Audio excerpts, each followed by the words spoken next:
Welcome to Matters Financial and Geopolitical from a Frontier. Thank you as always for stopping by. I trust the week's gone well. It's very hot here and we're in the middle of a drought, so we've got very little water, needing to conserve it. I like this, fear nothing. I've never jumped out of an aeroplane and I wouldn't dare, just like the thought. You are now entering Kenyan airspace. I like that as well. Lone balloon falling out of the sky.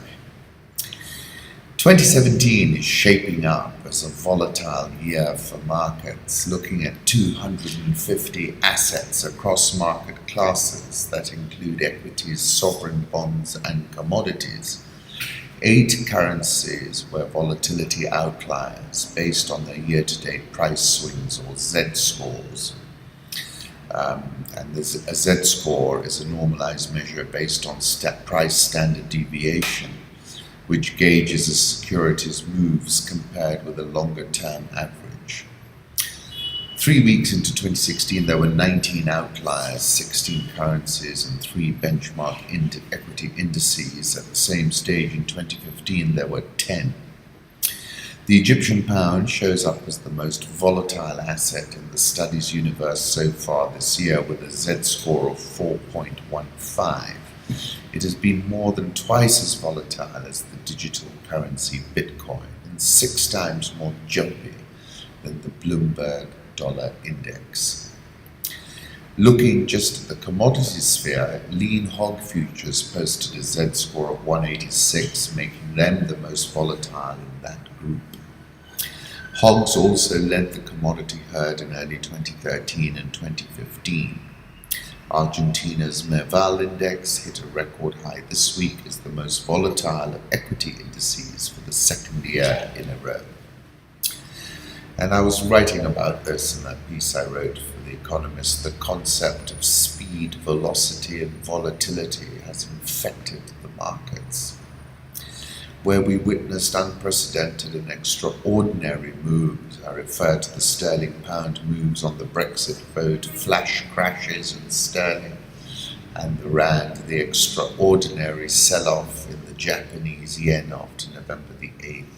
Price moves are being amplified by algorithmic trading. The contemporary philosopher Paul Virilio, who considers the real time, says this: the message is not exactly the medium, but above all the ultimate speed of its propagation.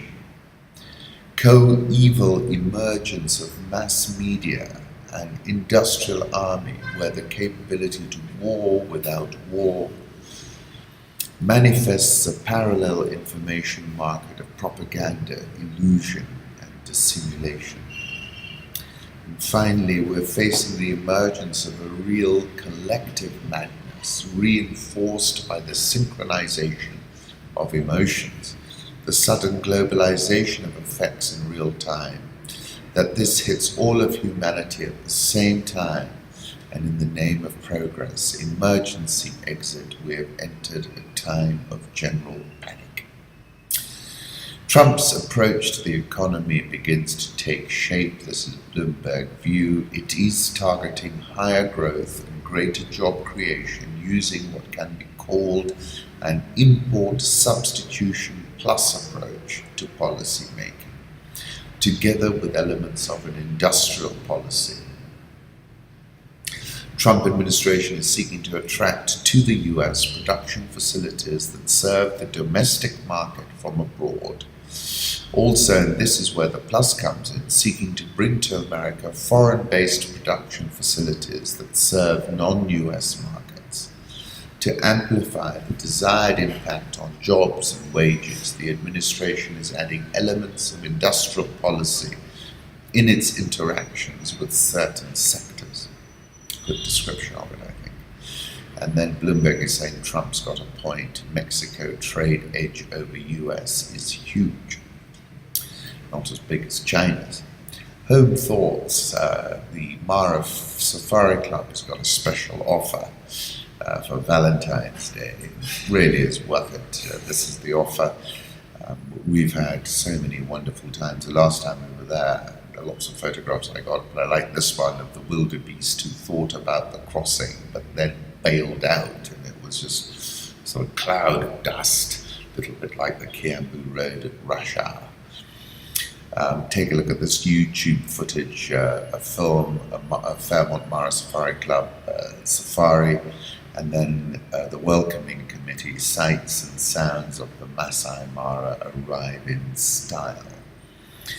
We had a wonderful bush breakfast. I post a photograph of the setup, and they have the most extraordinary vegetable garden. They had these avocados which were to die for. I took a photograph of the salad bars. You can take a look. AFP photo, statue of Marshal Foch at Trocadero, with on background the Eiffel Tower hidden by the fog. I thought it was quite an arresting photograph. George Orwell on arithmetic problems in 1984. In the end, the party would announce that 2 and 2 made 5.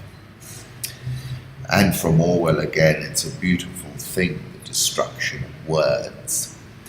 And in November I wrote, Trump deployed linguistic warfare with devastating effect. The names he gave his opponents, Crooked Hillary, Lying Ted, Little Marco, Low Energy Jeb, were devastating. One of my favorite places to visit is Lamu, such a special place. Take a look at this photograph from Zanzi Girl. Political reflections outraged Mexicans back Pena Nieto's decision to scrap a visit with bully Trump. Trump spoke about funding the border wall with a 20% tax on Mexican imports. Take a look at the trade curve between Mexico and the U.S. since NAFTA. Put up that. And it looks as if they're edging toward a trade war after the worst day for relations. Obviously, I said previously, the Mexican peso is at the cutting edge of Donald Trump's trade policy, continues to be weak. Time magazine, Theresa May, is to say that the U.S. and U.K. relationship made the modern world. Trump, very, very scary to receive nuclear codes. No, but I have confidence that I'll do the right thing, the right job, but it's a very, very scary thing, he said. And indeed, I think it's scary for a lot of us, isn't it? Vicente Fox Quesada, who was a president of Mexico, it's an incredible situation that we find ourselves in. Going back to Beppe Grillo, look, Trump tweets something, Fox does a short video, response within an hour. Trump's reaction is one of fear. He's seen that Mexico stands together and it's strong. Don't mess with us. Interesting piece in BuzzFeed. Putin is using spy tactics to split NATO from the inside. Turkey was struggling through a troubled time. Its rebel allies in Syria were losing ground, and Kurdish militants attacked some of its cities. Its closest friends repeatedly harped on its spotty human rights record. And in July 2016, a faction within its military tried to overthrow the government. That's when one of its foremost rivals came calling. Less than 2 days after the failed coup, Russian President Putin phoned Turkey's president to offer his unconditional support and sweep past troubles under the rug. This shrewd maneuver to exploit Turkey's vulnerability was right out of the spy recruitment playbook that Putin once learned as a KGB officer. This is the application of foreign policy using intelligence techniques. If you want to recruit someone, turn somebody, you exploit their weaknesses, assess their psychology, and the Russian president is an expert at that. 5th of December, I said at this moment, Putin has fortress Europe surrounded. One common theme is a parabolic Putin rebound. At this moment, Putin has fortress Europe surrounded. The intellectual father of the new zeitgeist that propelled Brexit, Le Pen, the five-star movement in Italy, Geert Wilders in the Netherlands, is Vladimir Putin. Let me put up a photograph from Wilders and Le Pen. And also take that quote of Don DeLillo's, which I used. We have a deviant tomahawk, and I was talking about Russian interference in the US election. BuzzFeed News says there's something very weird happening inside Russia's cybersecurity world. At some point in December, Ruslan Stoyanov, a well-respected researcher with Moscow-based Kaspersky Lab, and Sergei Mikhailov, head of the FSB's Center of Information Security, were arrested. And saying, are these arrests in relation to that digital interference? This opening paragraph sounds like an acid trip. Actually, the article is in Harper's Magazine at a ceremony in Washington, D.C. Donald Trump, a WWE Hall of Fame inductee who has been named in at least 169 federal lawsuits, placed his hand on Abraham Lincoln's Bible, swore he would preserve the Constitution, and ascended to the presidency of the United States. Amazingly, said Trump, it rained. Trump delivered a 16-minute inaugural address, the first in American history to use the words bleed, ravages, and carnage. Trump's press secretary, Sean Spicer, who swallows at least 35 sticks of cinnamon-flavored Orbit gum a day and has tweeted for 5 years that Dippin' Dots are not the ice cream of the future, said the inauguration's audience, which was smaller than the previous two inaugural crowds, was the largest audience ever, period. The White House website published a biography of Trump that stated he had the most electoral college votes of any Republican president since 1988, a time period encompassing only one Republican president, in a speech to 400 CIA employees. Trump recently tweeted that the behavior of U.S. intelligence agencies made him feel he was living in Nazi Germany, said that he was on their same wavelength, prompting applause from the audience members whom Trump had brought with him to the event. At an inaugural ball attended by the bounty hunter and reality television star Dwayne "Dog" Chapman, Trump advisor Kellyanne Conway punched a man in the face. In demonstrations across Washington, groups of protesters in a limousine on fire and broke the windows of a Bank of America. A white supremacist who said sure when asked whether he liked black people was punched in the face. A man marched with 2 alpacas and a llama to demand better trade policies, and at least 10 journalists simultaneously photographed a trash can fire. So it is pretty amazing. Put up a photograph of Ivanka Trump's daughter on a swing. International markets on an annualized basis, the UK economy grew 2.4% in the fourth quarter. British economy has grown more strongly since the referendum than it did in the 6 months leading up to it, which is pretty extraordinary. China's FX reserves have been coming down at an almighty clip. Currency markets, let's take a look at what's happening. Euro slipped back to 106.65, dollar index 100.63, Japanese yen 115.15, and that's because the Bank of Japan made a move which shows their commitment to keep the 10-year yield at around 0%. Swiss franc 1,009, pound 125.43, the Aussie 0.7535, India rupee 68.215, South Korean won 1171.04, the Rial 3.1777, Egyptian pound 18.7245. That's the most volatile currency in the world, and the South African rand back at 1340. Dollar index, I'll put up a 1-year chart. It held above 99.50, which is a positive signal. Jack Ma's Ant Financial buys MoneyGram for $880 million. It's an interesting transaction. This is to increase competition with Tencent Holdings, a very attractive business that's already quite engaged with a substantial consumer base in the US. Remittance is a very important activity, and we think this is a great way for us to build a presence around US consumers. Commodity markets, gold 1182, it's now beginning to fall back as I thought it would earlier in the year. Fourth straight loss, which could be the longest slump since October. Let's see if that bit long Bitcoin short gold trade comes back into focus again. Crude oil, $53.90, bit of a good bounce yesterday. surged 2% on optimism that OPEC and other producing nations would adhere to their pledged output cuts. Let's move on to Africa. The cityscape of Gambia's capital, Banjul, on January the 24th. President Adama Barrow arrives at Banjul International Airport, welcomed by Gambians with great enthusiasm. That was from his Twitter handle. President Barrow standing for the national anthem after disembarking from the plane at Banjul International Airport. And look, as I said, Yahya Jammeh was in the departure lounge. This is a small country, 2 million in a population across the continent of more than 1 billion, but it's an important signal, and we've seen a bunch of signals since Ouagadougou. Interesting piece by Martina Stevis in the Wall Street Journal. Gambia's ex-leader left his mark in a grim legacy.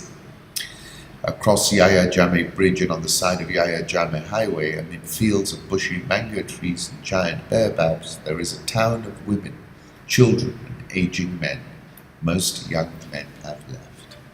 Of the 420 households in this peanut-producing community, each has lost at least one member to an exodus of young men seeking a better life in Europe and the chance to send money back to their impoverished families.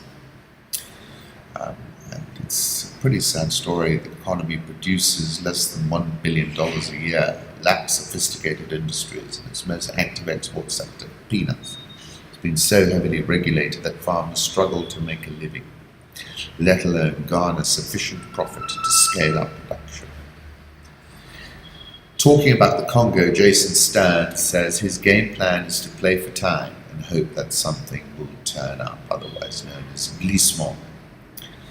For months it was a battle for the presidency that threatened to plunge the DRC back into conflict. Now, just weeks after a surprise political deal that pulled the country back from the brink, a power struggle has erupted over who will be the next prime minister.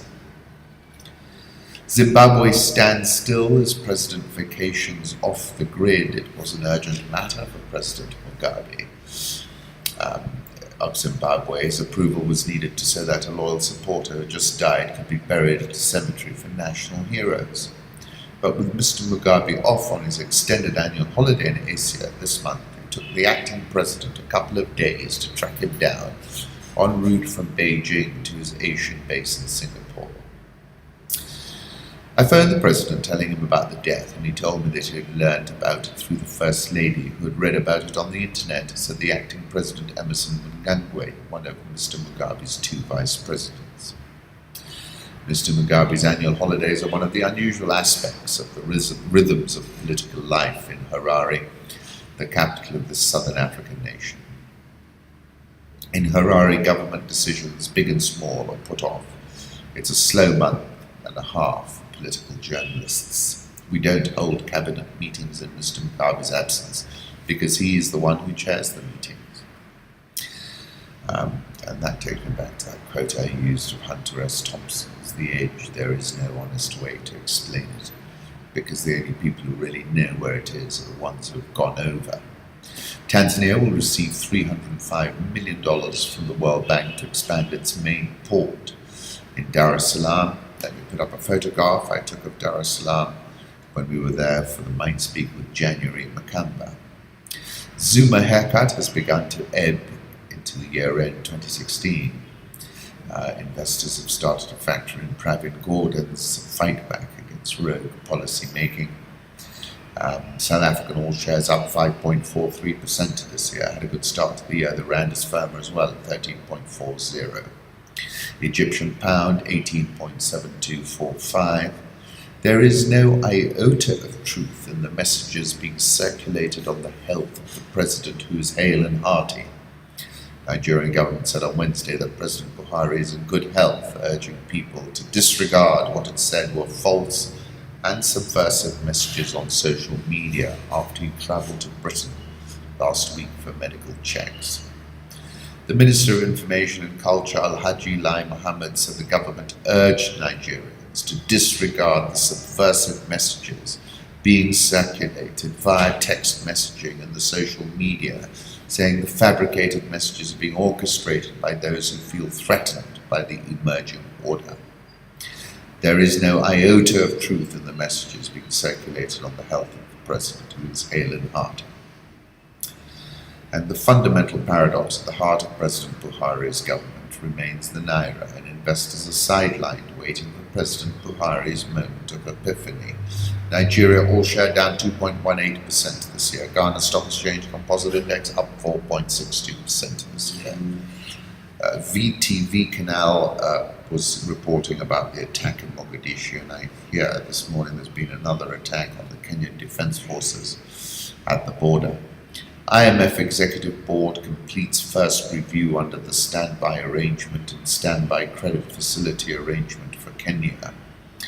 Approved completion of first review indicate that the Kenyan authorities have indicated they do not intend to draw on the SBA and SCF arrangements, about 1.5 billion in total, unless there is a balance of payment emergency caused by external shocks. Economies continue to perform well with robust growth and reduced external imbalances. On January 25th, the Executive Board of the IMF completed the first review of Kenya's performance under the program supported by the standby arrangement.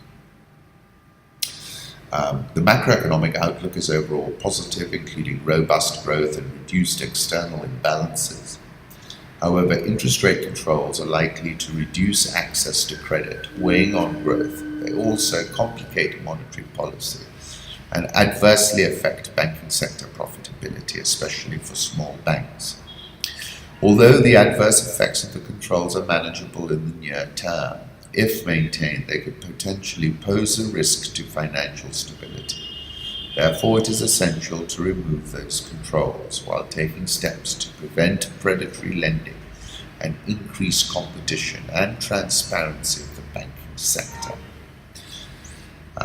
Again, I was writing about this and I said, investors will need to also consider policy-making agility. How quickly will a government reverse its mistakes? Kenya is a good proxy for this reversal. The European Union is considering investing at least $200 million in the port of Mombasa. The Central Bank of Kenya cancelled a 15-year bond meant for budgetary support. I don't think they like the interest rates that were being quoted. East African breweries reported first half earnings per share down 31.21%. It was flat year on year if you stripped out an extraordinary one-off gain in the previous first half. Net revenue was down, however, 6.286%. Profit before tax was up 1.4%. Profit after tax up 1.842%. But earnings per share down 31.291% because of that. The fact it was lapping an extraordinary one-off gain. In their commentary, they're talking about a backdrop of significant excise increase in Kenya last year, tough economic and operating conditions elsewhere in the region. Kenya delivered flat net sales with double-digit growth in spirits and Senator Keg, which offset the impact of price increase on bottled beer. Net sales growth of 7% in Uganda, interesting. Tanzania faced a challenging consumer environment which negatively impacted consumer spend. Net sales declined by 7%. Innovation Pipeline, Tusker Cider, Smirnoff Ice Electric, Ginseng, and Black Bell. On a like-for-like basis, net sales were flat, but adverse foreign exchange movements and impact of excise tax increase resulted in a 6% decline in reported net sales. Operating margin improvement to 27% from 25%. The company said Kenya makes up 70% of its profits, and this has been affected by tax hikes. There have been four major excise duty increases affecting bottled beer volumes in the last 5 years, with the most aggressive one taking effect in December 2015, a 43% rise in duty, said Andrew Cowan. This was the highest excise duty increase in Africa. Organic earnings, my conclusions were flat once you strip out the previous half year's extraordinary gain. Interesting colour on Kenya, Tanzania and Uganda. I would have thought that these results are currently fully priced in. Kenya shilling just below 104. Nairobi all share fell again. It's down 8.19% this year alone, and at a 44-month low. NSE 20 down 11.36% this year. I like these two photographs, one of elephants swimming across Lake Jipe at sunset, and another one of old Pagetta, of a leopard. Just to make a few points, the Dow Jones Industrial Average closed above 20,000, as we know, for the first time ever in its history. The US stock market is self-evidently bullish about the prospects for USA Inc. under the leadership of Trump. Dow has advanced 11% since just before his election. And then I was saying, given Goldman Sachs' central role in diminishing Hillary Clinton's bona fides, well-timed WikiLeaks leaks, which confirmed she had been paid by GS to speak to their clients, and then the spectacular takeover of the Trump administration by them themselves, up 50% since Trump, responsible for 1/5 of the total rise in the Dow Jones. Safaricom firmed 0.275% to close at 18.25. It's on the mend a little bit. Nation Media down 18.81% this year. Sunil Sangha has confirmed that all banking stocks except equity and Standard Chartered are trading at discount to book value. Barclays Bank saw intense volume action yesterday. And that's it. And I wish you a tremendous weekend. And as ever, thank you for stopping by.